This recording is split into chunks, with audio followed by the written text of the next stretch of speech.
हाल ही में पार्लियामेंट की एक कमेटी ने अपनी रिपोर्ट सौंपी। ये कमेटी राज्यसभा के 10 मेंबर्स और लोकसभा के 20 मेंबर्स मिलकर के बनी थी। इस कमेटी का विषय था promotion and regulation of e commerce in India. नमस्कार दोस्तों, मैं हूं मूल और आज के इस वीडियो में जानेंगे कि ई कॉमर्स इंडस्ट्री के बारे में इस कमेटी ने क्या कहा, क्या सुझाव थे, वर्तमान स्थिति ई कॉमर्स इंडस्ट्री की कैसी है और किस प्रकार से ई कॉमर्स इंडस्ट्री इंडिया में काम करती है। तो आइए शुरू करते हैं। सबसे पहले जानते हैं कि ई कॉमर्स होता क्या है। अगर सिंपल डेफिनेशन की बात करूं तो इलेक्ट्रॉनिक मीडियम जिसमें मुख्यतः इंटरनेट आता है पर होने वाले व्यापार को ई कॉमर्स कहते हैं, जिसमें बाइंग और सेलिंग दोनों हो सकती है। आज के समय में इंटरनेट इतना फैला हुआ है कि कोई भी व्यक्ति जो इंटरनेट यूज करता है वो ई कॉमर्स से अछूता नहीं है। ई कॉमर्स के बिजनेस मॉडल कैसे काम करते हैं, आइए जानते हैं उसे। भारत में प्रचलित मॉडलों में ई कॉमर्स के 3 ही मॉडल काम करते हैं, जिसमें सबसे पहला मॉडल है business to business e model, दूसरा मॉडल है inventory based e commerce model और तीसरा मॉडल है मार्केट प्लेस मॉडल। आइए अब तीनों मॉडलों को विस्तार से समझ लेते हैं। सबसे पहले चलते हैं B to B e commerce model. यहाँ दोस्तों बी टू बी का मतलब होता है बिजनेस टू बिजनेस। अगर मैं बात करूँ कि होलसेलर से जो नॉर्मल व्यापारी होता है उस पर माल आता है, पहले होलसेलर के पास माल होता है, वो माल नॉर्मल व्यापारी के पास आता है और नॉर्मल व्यापारी रिटेलर जनता को या जो कंज्यूमर्स होते हैं उनको बेचता है। यहाँ पे जो बी टू बी मॉडल होता है उसमें बड़ा बिजनेस छोटे बिजनेस को माल देता है और वो उस माल को फिर सेल करता है। तो इस मॉडल को B to B business model कहते हैं। इसका सबसे अच्छा एग्जाम्पल है इंडिया मार्ट, ट्रेड इंडिया और इंडस्ट्री बाइंग। ये लोग क्या करते हैं, अपने प्लेटफॉर्म पे अपनी ऐप पे होलसेल में अपने प्रोडक्ट्स को रजिस्टर्ड करते हैं और बड़ी क्वांटिटी में बेचते हैं। जैसे होलसेलर क्या करते हैं, छोटे माल नहीं देंगे, वो एक एक सिंगल सिंगल पीस निकाल कर नहीं देंगे, 100 200 ऐसी क्वांटिटी होती है। तो जनरली एक बिजनेसमैन ही उसको खरीद सकता है क्योंकि वो उसको सेल कर सकता है। एक आम आदमी जिसकी रिक्वायरमेंट एक या दो प्रोडक्ट होती है वो वहां पर नहीं परचेस करता है। तो ये है business to business e commerce model. अब दूसरे तरफ के मॉडल पे चलते हैं। दूसरे टाइप का मॉडल है इन्वेंट्री बेस्ड मॉडल। अब इन्वेंट्री बेस्ड मॉडल में होता क्या है कि जो भी फर्म ऑनलाइन सेल कर रहा होता है उसकी खुद की या तो प्रोडक्शन होती है या तो खुद की इन्वेंट्री होती है। उदाहरण अगर मैं लूँ तो रिलायंस डिजिटल इसका सबसे अच्छा उदाहरण है। रिलायंस डिजिटल के पास खुद का प्रोडक्शन भी है, जो रिलायंस डिजिटल के नाम से प्रोडक्ट बनते हैं या उसको लेबल किया जाता है, या खुद की एक गोडाउन भी है जहां पर वो पूरा प्रोडक्ट रखता है, खुद के शोरूम्स भी है जहां पे वो प्रोडक्ट बेचता है और वही प्रोडक्ट्स को ऑनलाइन भी बेचता है। चाहे मैं रिलायंस डिजिटल की बात कर लूँ, चाहे मैं बाटा की बात कर लूँ, ये दो सबसे अच्छे उदाहरण हैं। और वो सारे इस टाइप के ई कॉमर्स बिजनेस के उदाहरण हैं जो ऑनलाइन भी माल बेच रहे हैं और ऑफलाइन भी माल बेच रहे हैं और खुद की इन्वेंट्री रखी हुई है। तो ये था दूसरे टाइप का मॉडल। अब जो तीसरे टाइप का मॉडल है वो है मार्केट प्लेस मॉडल। ये सबसे पॉपुलर मॉडल है। अगर इसका सबसे बड़ा मैं उदाहरण मानूं तो फ्लिपकार्ट और अमेजन दोनों ने इंडिया का बहुत बड़ा मार्केट शेयर कैप्चर करके रखा है। अगर मैं सिर्फ अमेजन की बात करूं तो आज अमेजन के परचेस इतने ज़्यादा बड़े हुए हैं कि गली गली मोहल्ले मोहल्ले में अमेजन के प्रोडक्ट जाते हैं। लोग डायरेक्टली ऑनलाइन अमेजन पे सर्च करके खरीदते हैं। तो ये मॉडल कैसे काम करता है, अब मैं अमेजन का एक उदाहरण लेके आपको समझाता हूँ। अमेजन पे सेलर जो है वो भी इंडियन है और बायर है वो भी इंडियन है, लेकिन अमेजन कंपनी कहाँ की है, विदेश की है। तो अमेजन एक प्लेटफॉर्म दे रहा है सेलर्स को कि वो आकर के माल उनके यहाँ पे रजिस्टर्ड करे और बायर्स को कि आप वो माल वहां से खरीदे। बदले में अमेजन क्या कर रहा है, बदले में अमेजन कमीशन चार्ज कर रहा है। जैसे मैं को अगर माल अपना अमेजन पे बेचना है, मेरा प्रोडक्ट 200 रुपए का है, मैं 200 रुपए का प्रोडक्ट वहां रजिस्टर्ड करूंगा तो अमेजन ऑटोमेटिकली उसको बढ़ा करके 300 350 या जो भी उसकी पॉलिसी में होगा उतना बढ़ा करके वो दे देगा और वो रजिस्टर्ड हो जाएगा। और उसके बाद बायर जब उसको खरीदता है तो बायर उसको खरीद लेगा।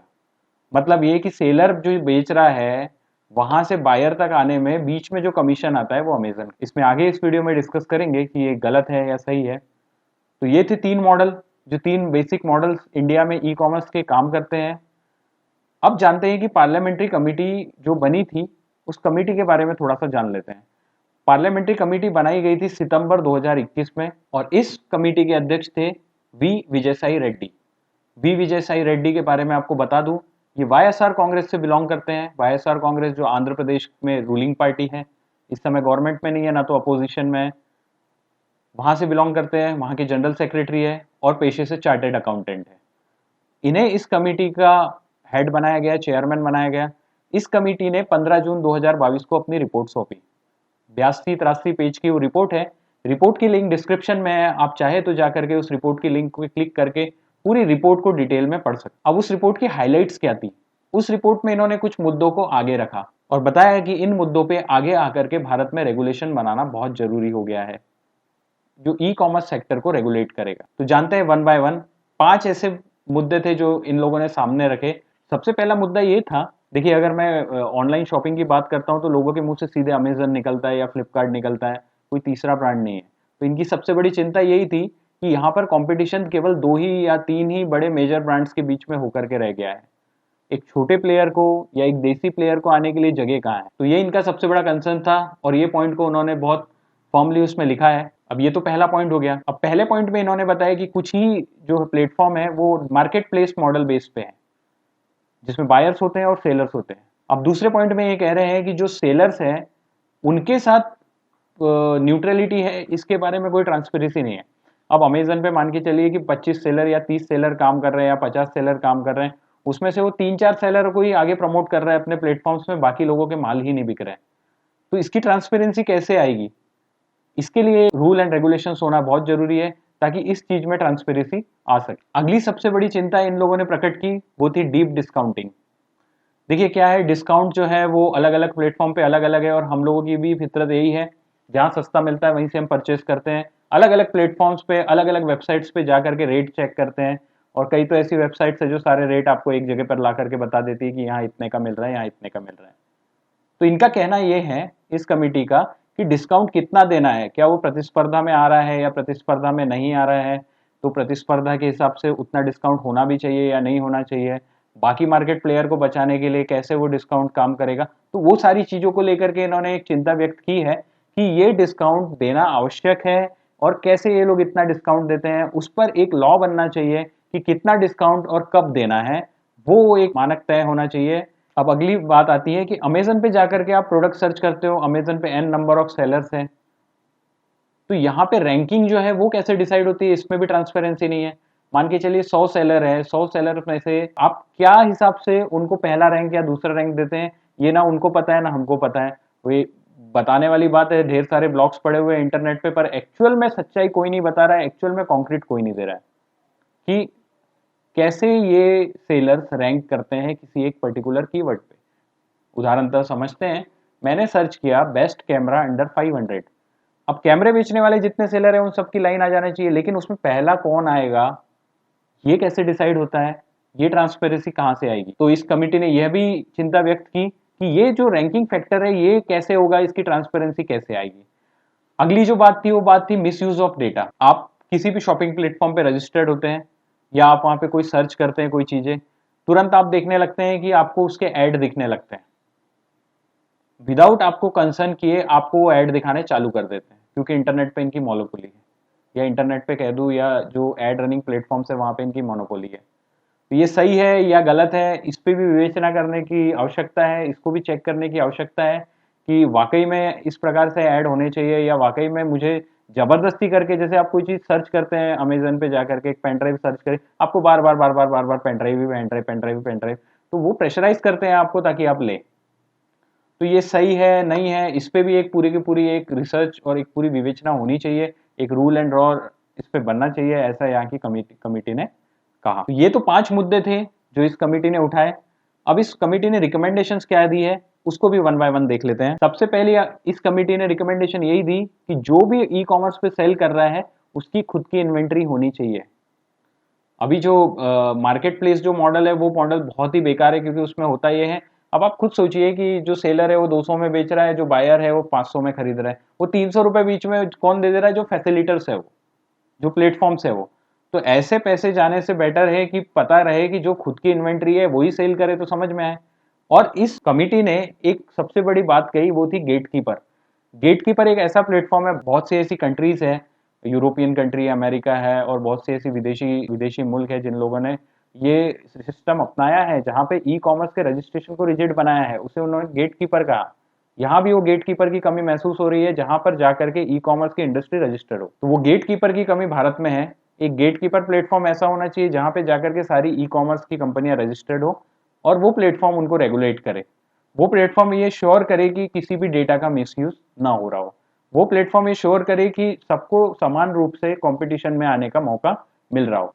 अब इस कम्युनिटी ने ये भी रिकमेंड किया department of promotion of industry and internal trade DPIIT इसको आगे आकर के कुछ कदम उठाने चाहिए और बड़े ई कॉमर्स इंडस्ट्री और छोटे स्मॉल बिजनेसेस के बीच में जो गैप बना हुआ है उस गैप को फिल करना चाहिए और इनको छोटे जो बिजनेसेस है उनको प्रतिस्पर्धा में आने का मौका मिलना चाहिए। इन्होंने अपनी रिकमेंडेशन में ये भी कहा कि एक टफर रेगुलेशन यहाँ पे होना चाहिए जिससे कि सारे लोगों को समान तरीके से बिजनेस करने का मौका मिले। तो ये तो थी इनकी बात, इन्होंने किन मुद्दों को उठाया, इन्होंने क्या रिकमेंडेशन दी, इन्होंने क्या कहा। अब हम क्या सोचते हैं इसके बारे में? आम आदमी के पर्सपेक्टिव से यदि मैं सोचूं तो सबसे बड़ी चिंता का विषय ये है कि वहां पे n नंबर ऑफ वेबसाइट बन के हैं ई कॉमर्स की, वो लोग ऐड भी चलाते हैं, उसमें 420 लोग भी एक्टिव हो जाते हैं जो ठग होते हैं। वो आपसे पैसा ले लेते हैं, आपको कैश ऑन डिलीवरी नहीं देते हैं और फिर गायब हो जाते हैं। ऐसी कई वेबसाइट्स हैं। तो सरकार को यहाँ गेटकीपर वाला जो एक कॉन्सेप्ट है उसको तो लागू करना ही चाहिए। दूसरा कॉन्सेप्ट ये लागू करना चाहिए कि सरकार को इन लोगों को भी एक रजिस्ट्रेशन नंबर बांटने चाहिए। जो रजिस्ट्रेशन नंबर बांटने के बाद सरकार उनको वेरीफाई करे कि हाँ ये जेन्युइन सेलर्स है या एक जेन्युइन ई कॉमर्स इंडस्ट्री है या एक जेन्युइन ई कॉमर्स प्लेटफॉर्म है जहां से आप चीजें खरीद सकते हैं, ये चीजें सेफ है, आपको डिलीवरी मिलेगी और ये हमारे रेगुलेशन के अंडर में आती हो। आज के समय 50 वेबसाइट्स है, 50 वेबसाइट्स में 50 चीजें हम लोग देखते हैं लेकिन खरीदने के लिए हिचकते हैं। खरीदते हैं हम वही नहीं 2-3 प्लेटफॉर्म से जिनकी मोनोपोली चल रही है, बाकी जगह से हम खरीद नहीं पाते क्योंकि इसका सबसे बड़ा कारण यही है क्योंकि ट्रस्ट ही बिल्ड नहीं हुआ। तो ये ट्रस्ट बिल्ड कैसे होगा? ये ट्रस्ट बिल्ड करने का काम सरकार को करना पड़ेगा, क्योंकि अगर मैं एक छोटा बिजनेसमैन हूं और मैं ऑनलाइन अपना सामान बेचना चाहता हूं तो सरकार को ये श्योर करना पड़ेगा कि मेरी आइडेंटिटी को ट्रस्ट से सारे लोग देखें, मेरी आइडेंटिटी को सरकार वेरीफाई करे कि हाँ ये जेन्युइन सेलर है, हाँ ये रेगुलेशन और रूल्स के अंडर में आता है। तो जब तक कि ये नहीं होगा तब तक के धोखाधड़ी भी होते रहेगी और कोई ई कॉमर्स का रेगुलेशन ना होने के कारण कुछ जायंट्स पैसा कमाते रहेंगे, भारत का पैसा बाहर जाता रहेगा और छोटे बिजनेसों को हमेशा बढ़ने के लिए स्ट्रगल करना पड़ेगा। छोटे बिजनेसेस ऑनलाइन आने में आज भी डरते हैं क्योंकि उनके साथ सबसे बड़ी परेशानी यही है कि हम अपने आप को वेरीफाई कैसे करेंगे, हमारे से लोग खरीदेंगे क्यों जब वही चीज उनको अमेजन पे मिल रही है और अमेजन से उन्होंने ट्रस्ट बिल्ड किया हुआ है। अमेजन काम कर रहा है, उनका एक अलग बिजनेस मॉडल है, उस पर जो सेलर है वो भी इंडियंस है, जो बायर्स है वो भी इंडियन है, बट इंडिया के छोटे बिजनेस को भी इनका मौका मिलना चाहिए। मेरी कहने की बात बस इतनी सी है। आशा करता हूँ आपको ई कॉमर्स और ई कॉमर्स से संबंधित रेगुलेटिंग कमेटी जो बनी थी, promotion and regulating e commerce industry in India, उस कमेटी ने क्या कहा उसका संक्षिप्त विवरण मैंने दिया, आपको अच्छा लगा होगा।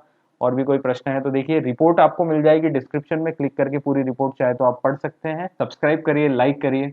नमस्कार।